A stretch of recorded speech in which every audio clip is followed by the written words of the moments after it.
Welcome, everyone. I'm back with another AI model webinar, and we've got a ton of live cases to cover today. So I can't wait to get started.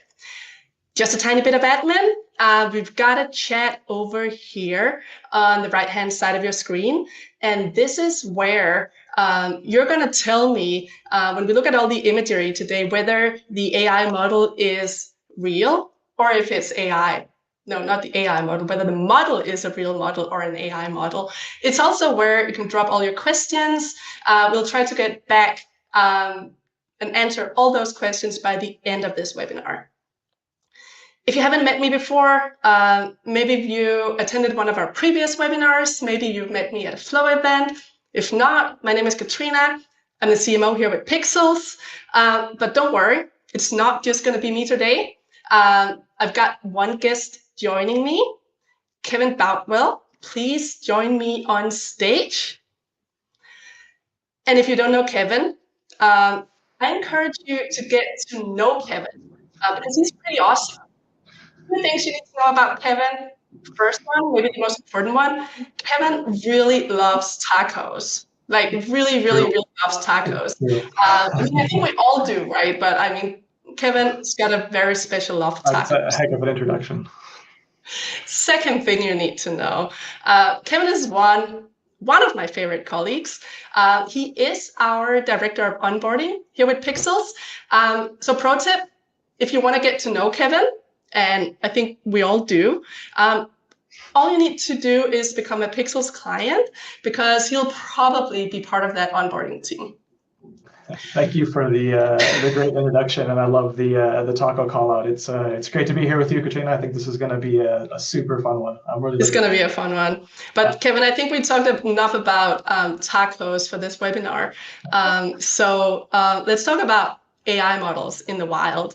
And to kick this whole thing off, I want to start this with a fun little game. And we played this game on one of my LinkedIn posts a couple of months ago. So if you follow me on LinkedIn, and if you have a decent memory, you may have a bit of a competitive advantage here today. But we're going to look at an image now. Here we go. This is a flyer from one of the larger supermarket chains here in Denmark. They recently announced that they're going to start using AI models in their flyers. So we got two models here. We got one on the right-hand side. We've got one on the left-hand side. Well, we got two model images, but it's the same model. And now what we're going to do is we're going to take a really close look at these two models. And we're going to try and see which one is the AI model and which one is the real human model. And you've got the poll over here on your right-hand side of the screen. So go ahead and vote. And Kevin, while everyone's voting, I mean, you may have seen this before. I'm not sure. But are there any giveaways here? What's your first thoughts? I actually haven't seen this, and I knew you were doing this, but you wouldn't share it with me so that we could do this live. And so I'm looking at it for the first time, as along with a lot of you guys here on the webinar as well. And I am leaning towards the one on the right, being the AI model, and it is a little bit small on my screen here, but I'm thinking one of the things that's giving it away is the lighting for me. On the model and the garment, but also the one on the left is the same model in two different images, which makes me think it was also part of a photo shoot day. But I actually don't know, and I hope we actually have the real answer here. We got someone in the chat saying both are AI, but I promise they're not. It's not a trick question. Okay. I wouldn't put it behind you to trick us and have it both AI though. No, they're not. Are we able to bring the poll results up here? Let's see what people have been voting. Okay, right model. Most people agree with you, Kevin. I don't know if they voted after Yeah. your takeaways. So we got 68% saying it's the right model, that is the AI model, and 30% saying it's the lift model. And drum roll now, maybe we can get the right answer up here as well. I'm curious too. It is the right one. It is the right model. I have to say it makes me feel a little bit better than that. We're still most of us. I mean, and now I'm also assuming that most people on this webinar are probably industry people, right? So we're probably a little bit more attuned to looking at these things than just the average consumer, because I do think like a flyer like this for just a supermarket chain is I don't know, an interesting case for using AI models. Kevin, do you think this works? Yeah, no, but I think it's one of the perfect use cases for a supermarket chain. Like, I mean, they're putting out these catalogs weekly, so there is a rush for speed and content, and I think AI is a really good use case for something. And this is print as well, right? Yeah. It's print, and it's like, so you're not going to be able to like zoom in, and even like print quality is probably pretty low, right? This is probably just one of those flyers you find in the shopping cart, in the supermarket. Yeah. And honestly, like people that are flipping through this kind of flyer, what they're really looking for is like cheap butter. Yeah, I know Denmark is good at that, but I mean, they're highlighting the price more than they're highlighting the actual garment here, right? True. Yeah. Interesting case. And like I said, I am happy that most of us are still able to see the difference here. But let's jump out of this fun little game and get into the real teardown mode that we came here for. And let me just go ahead, share the screen here. Just real quick about the agenda today. We're going to be looking at a few different use cases for AI models or campaigns that are already out there. Going to be looking at a little bit of lifestyle, editorial style AI campaigns that we've seen live. Then we're looking at more regular ecom PDP. And then by the end of this webinar, we're going to be talking about the digital twins that we've seen coming out recently as well. At least we've seen the press releases. So first of all, we're going to go into lifestyle imagery and how we've seen AI being used in more lifestyle editorial kind of campaigns. And the very first one we're going to bring up, it's one of my personal favorites, and probably one of the ones that have been discussed the most over the past year. Of course, this is the Mango Teens campaign. This first desert campaign, I think it was called Desert Dreams. It came out in July last year. So it's already been almost a year since we saw the first one. And I'm going to show you also a few of the examples of the more recent campaigns. Kevin, do you remember when this first came out and any of your like initial thoughts around it? I think this was one of the moments for me personally that I was like, okay, we're getting somewhere here. I think Mango did a really, really well job at putting this first campaign together. I agree. And one of the things that I find interesting when we're looking at the Mango campaigns, well, first of all, of course, everything here is AI generated. From the backgrounds to the models to the garments, right? So it's like fully AI generated. And if you go into their website and look at the PDP, what you'll see is that they're not trying to replace their regular on-model studio shots, right? They're using the shots that they're still doing in the studio, like the product shots and the on-model shots. They're using those to create this type of lifestyle imagery.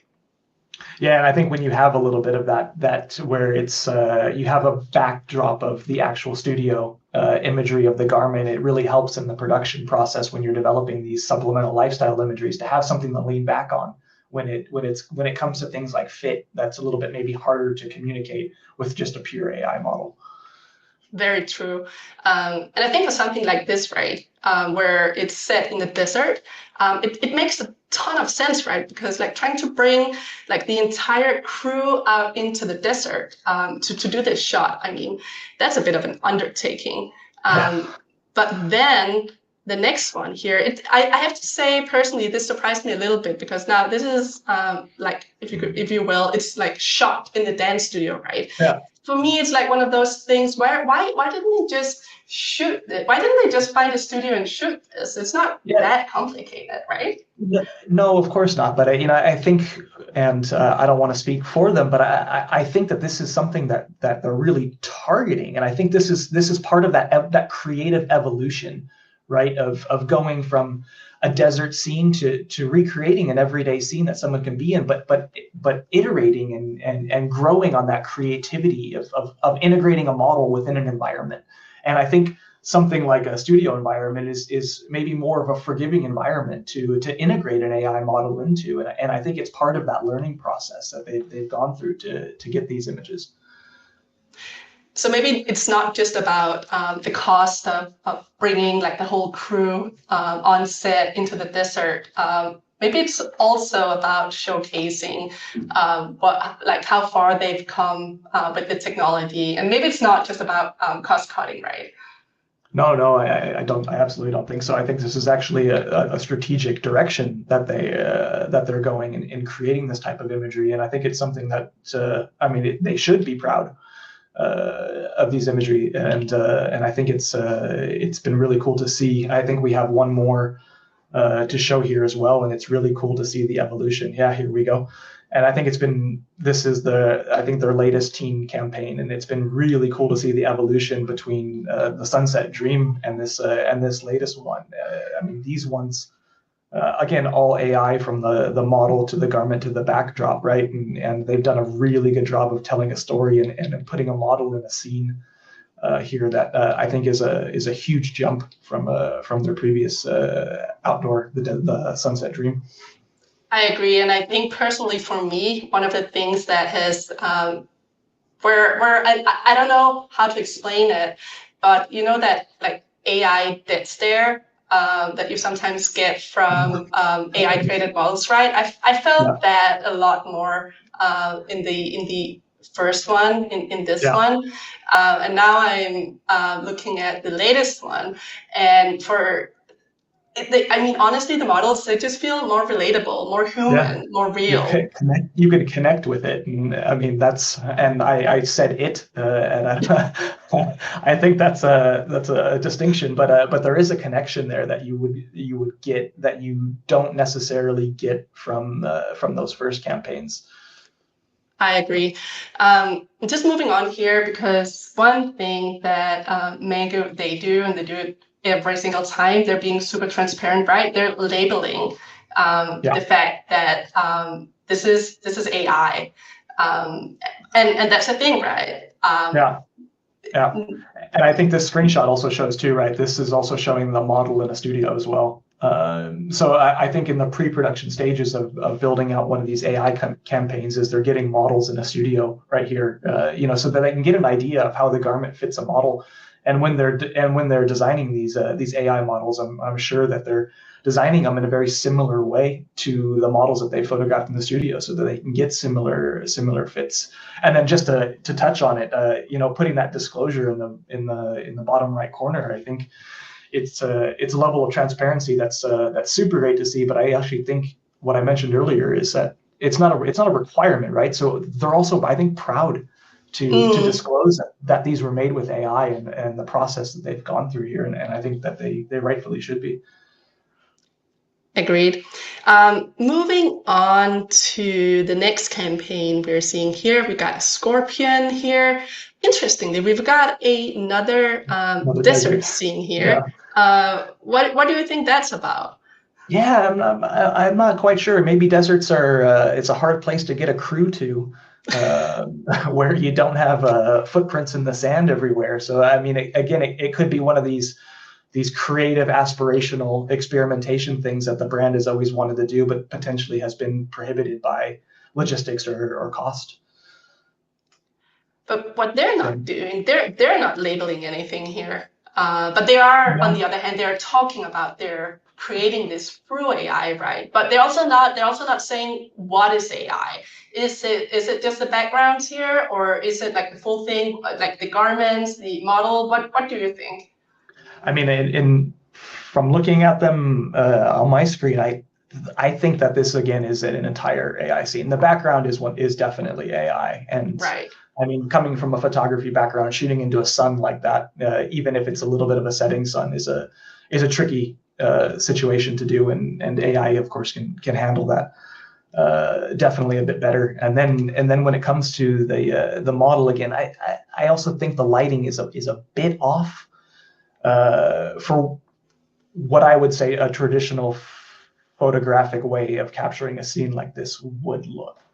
But I mean, I still think it's done very well. The color grading and the tone, it matches the shadows of the garment, especially the one where she has that fringy looking dress. You know, the shadows actually match pretty well on the sand. So I think they've done a really good job of doing this composition. All right. Time is running, and we also really need to talk about more traditional ecom work, right? PDP work. So let's look at the example right here. And Kevin, what can you describe this? What is this? I mean, to me, I think this is a pretty clear usage of, and Black is a super cool brand, and I think this is a really cool usage of leveraging AI for products that maybe don't necessarily benefit so much from bringing a model into a studio. Again, we're looking at a screenshot here, but you can see that there's just two small photos on the left-hand side, and then just probably a mannequin shot. But I mean, I think we can look at this. This is the mannequin shot, right? Yeah, exactly. So getting these garments photographed on a mannequin, and then using the mannequin to model AI. I think it's a really good way for a product like this that is relatively simple. There's not really any. Again, I don't know the product well, but I don't think that there's any like specific product features that would benefit from traditional photography detail shots. I don't know though, Kevin. This is a sports bra, and it's an expensive one. Maybe I don't know sports bras. I mean, I run a lot, and I mean, for me at least, sports bra, right? They're all about function and support. Yeah. And if I'm purchasing a $70 sports bra, it really needs to fit me. But maybe this is not one of those that I buy for running, right? But again, maybe this is also, you know, you're buying into a brand at this point too. Like, you know, Black, you've used them for a while. You've worn their products, and you're looking at the new line. This might be a case where where it actually works very well from a consumer perspective. And again, it's definitely better than nothing, right? If you only had those mannequin images, right? I mean, I do want to see it on a model, but I also want to see more than just this. So if you look at some of the other imagery that they have on the website, right? This is the same brand, but I think this is a real model. If we look at some of the detail shots that they have on this product. Yeah, exactly. Yeah, and I think this is kind of what I was getting to on the sports bra. And I'm not the exact clientele for a sports bra, but I think when it comes to photographing a garment and making sure that you're getting the right information to a consumer, I think it really worked well on the sports bra, but would potentially be tricky on a skirt like this that has a hidden pocket feature. This, I think, would be quite tricky to get AI to render and represent properly for a buyer.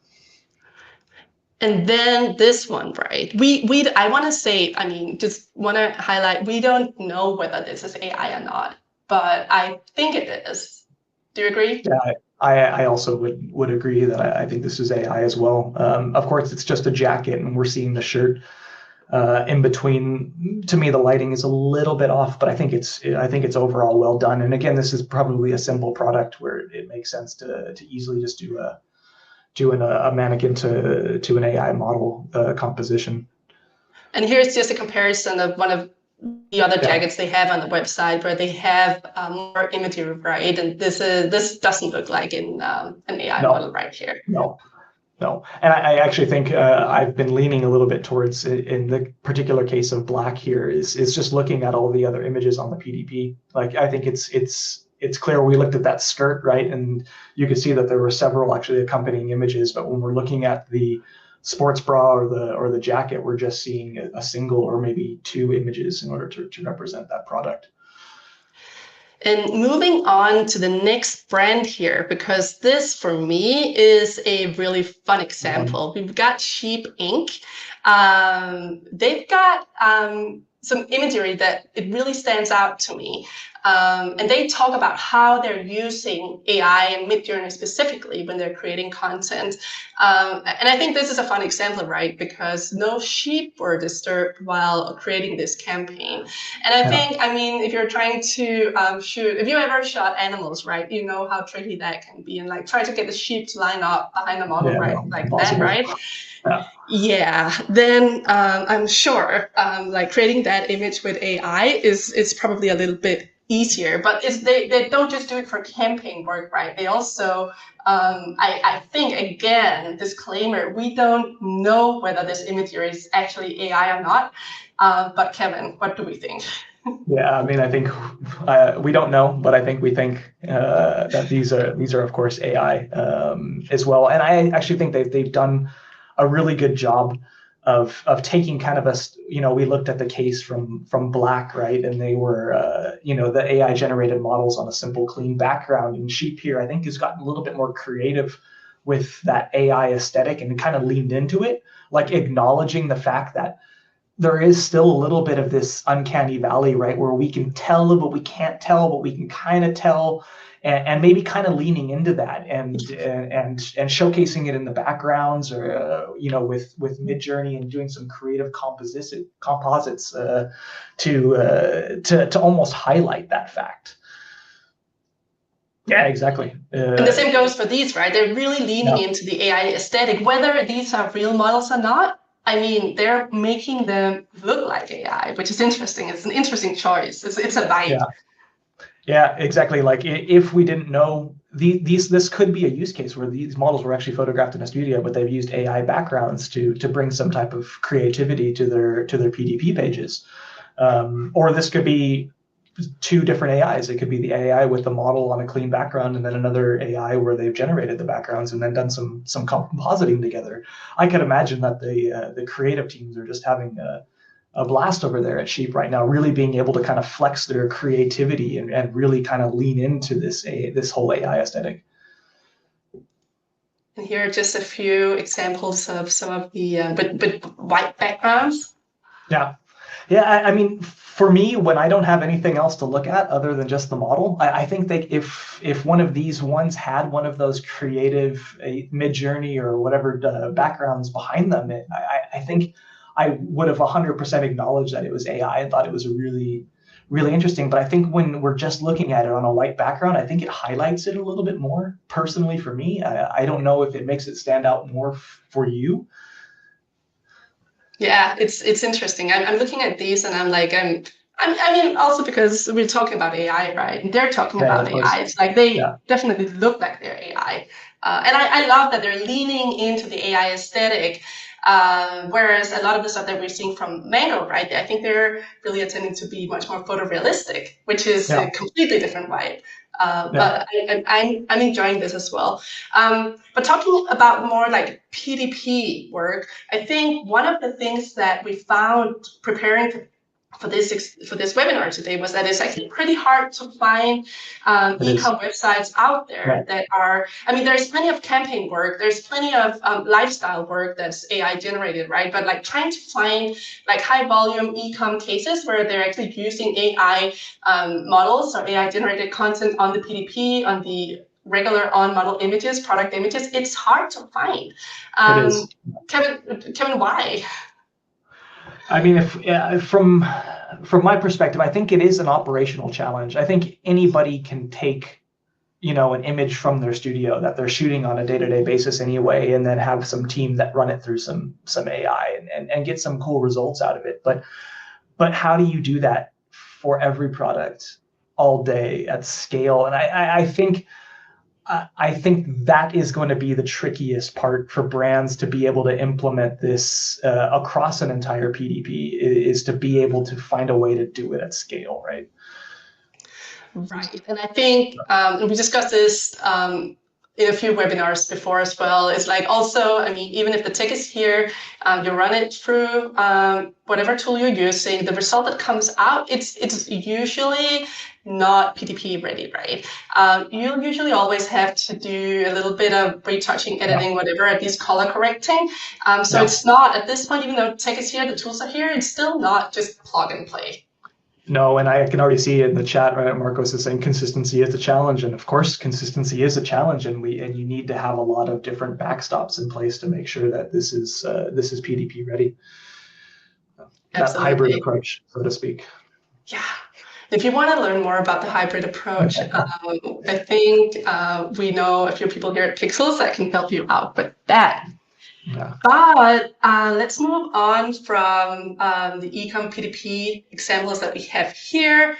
And I think we have to also just talk a little bit about the digital twins, right? Because we've seen H&M talking about digital twins a couple of months ago.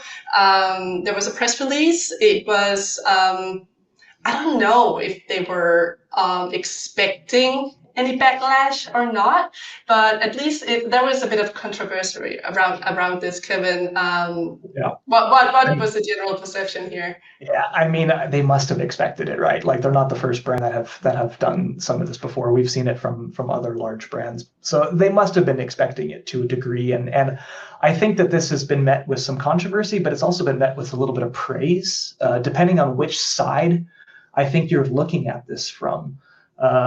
I think where we're seeing the praise is actually from like the models and the model agency side of things, where H&M has taken a really good approach in making sure that the models own the rights to their digital twin, and that they can be booked, internationally, worldwide, and still get usage rights for this. It's almost a way for a model to have their own, passive income stream, with licensing out their likeness in different markets around the world at multiple simultaneous times. So I think from that perspective, it's been received quite well. But if you take it the other side of the perspective of, there's a whole ecosystem around photo shoots, right? It's not just a model. There's photographers and stylists and makeup artists and everything that goes into that as well. And this, of course, is great for the model, but it's probably displacing a lot of jobs in other areas as well. So I think they've gotten a little bit of good and bad on both sides of this, right? I agree. We also seen Zalando coming out and saying that they're starting to explore digital twins as well. I think there's definitely a use case for it, for sure. But I think for me as well, like personally, I'm a little bit like, why actually try to recreate an existing model, right? Why not just go ahead and create any like random AI model? Yeah, but I think that this is where, from brands or retailers, I think one of the reluctancy maybe to fully adopt AI is where it's coming from. I think there is still a lot of this gray area on training data, and there's not a lot of precedent around this. And what if, a brand doesn't maybe want to take the risk of finding out that the AI models they generated were actually generated without the consent of real people? And I think that there's some of that concern here. But in the case of a digital twin, for example, is that they could use AI models and leverage that from a legal perspective, knowing that the training data came from a one particular model who has got consent and is getting usage and licensing rights and whatnot. So maybe digital twins can kind of help brands dip their toes more in the water without potentially getting into as much of this this gray area with training data that I think there's a lot of reluctancy around right now. Yeah, I actually think that's a really good point.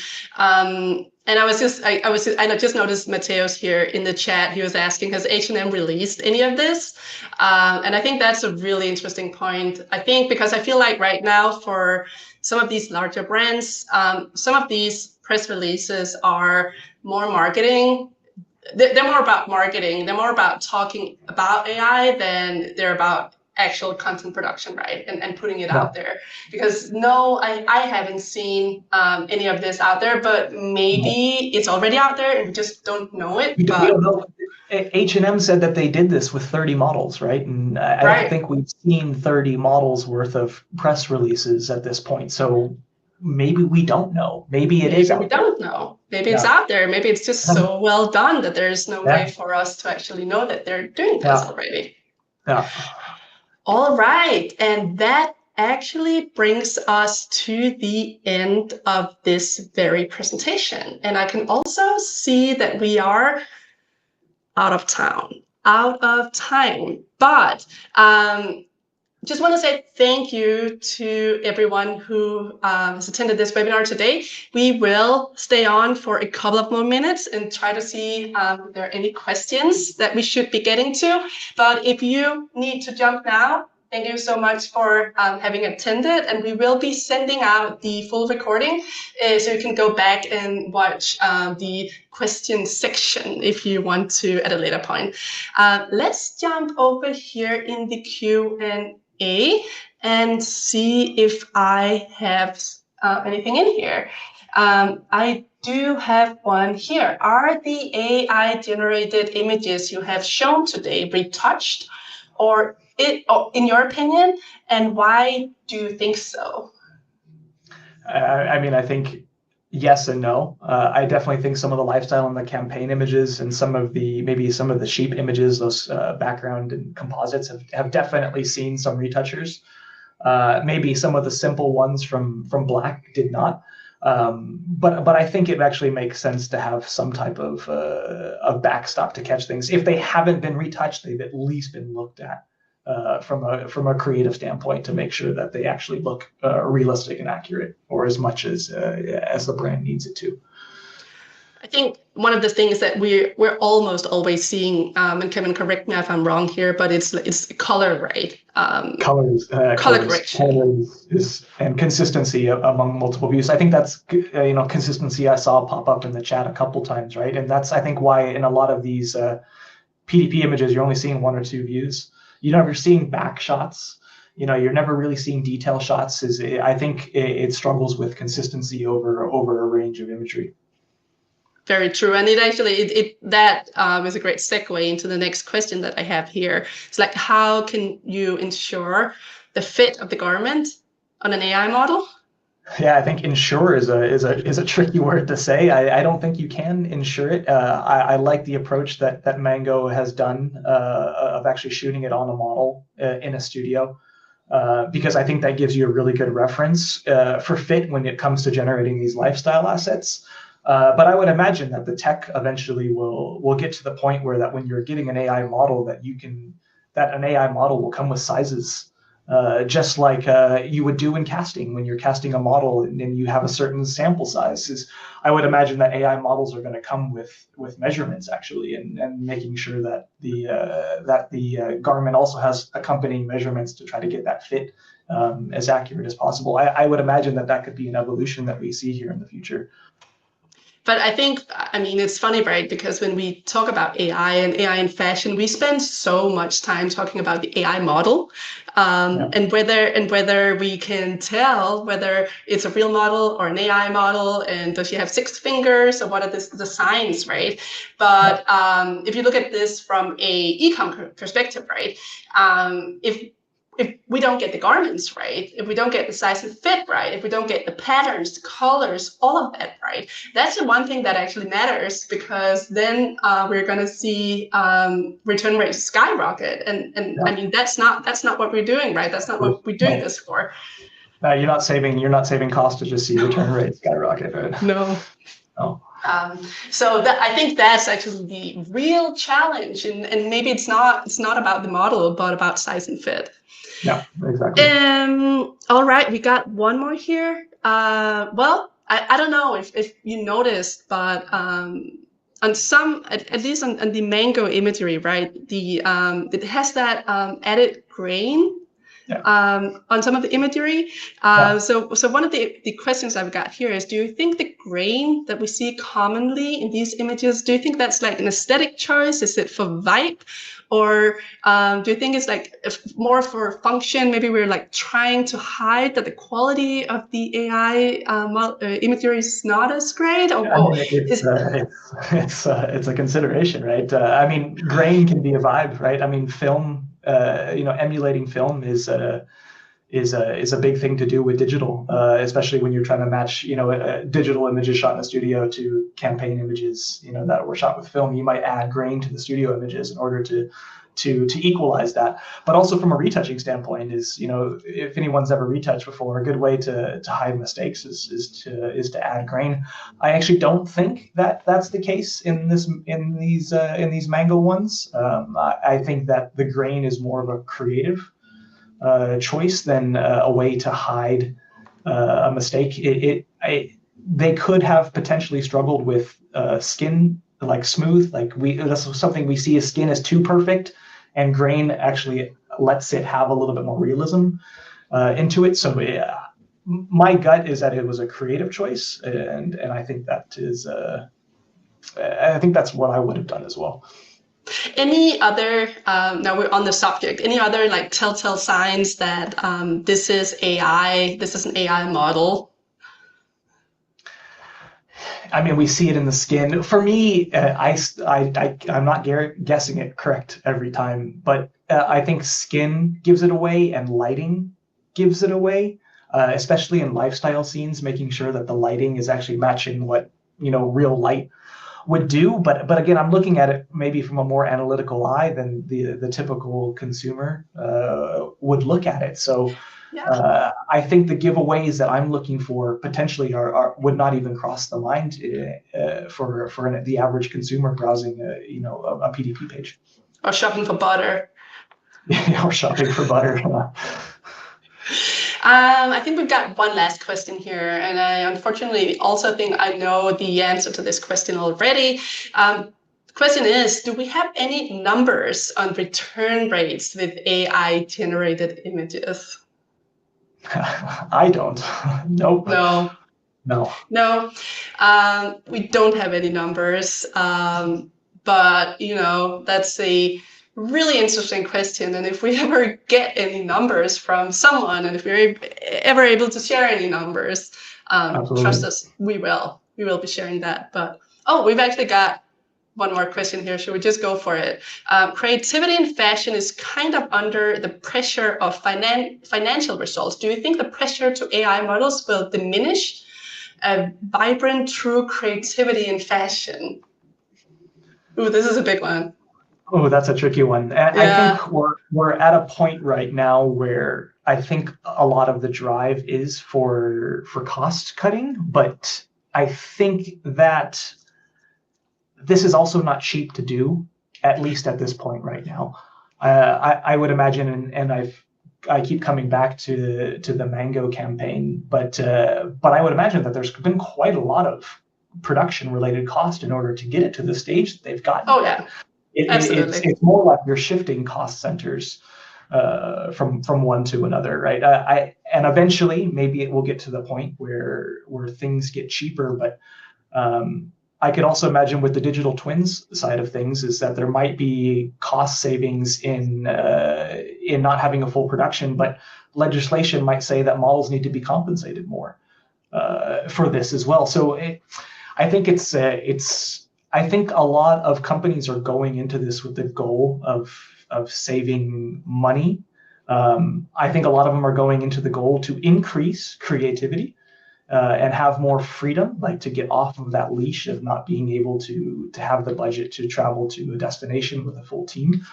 And I think we really just need to kind of see where it lands across the board. And I think every brand's going to have their own approach into what they think AI is going to best solve for them. All right. And with those words, I think that's it for today. So thank you, everyone, for attending. We will drop the link to our AI models landing page in the chat right here, right now. If you want to explore a little bit more the different options that we have here at Pixelz. We'll also be sending out, like I mentioned, we'll be sending out an email following this webinar with the full recording, additional resources to AI models as well. We'll also be sending out all the different campaigns that we've been talking about today, so you can jump into those websites and explore in a little bit more detail by yourself. You'll be receiving all of that. Come see me over at LinkedIn, where I'll make sure to keep everyone updated and entertained when it comes to all the new developments within AI in fashion. Thank you so much, Kevin, for jumping on this webinar today. A really fun conversation. I enjoyed this. I know. I think we could probably keep talking for another hour. Yeah, we could. And thank you for everybody in the chat too for interacting and prompting us with some questions. It was a good talk today. It was really good. Thank you, everyone. See you at the next one. Bye, everyone.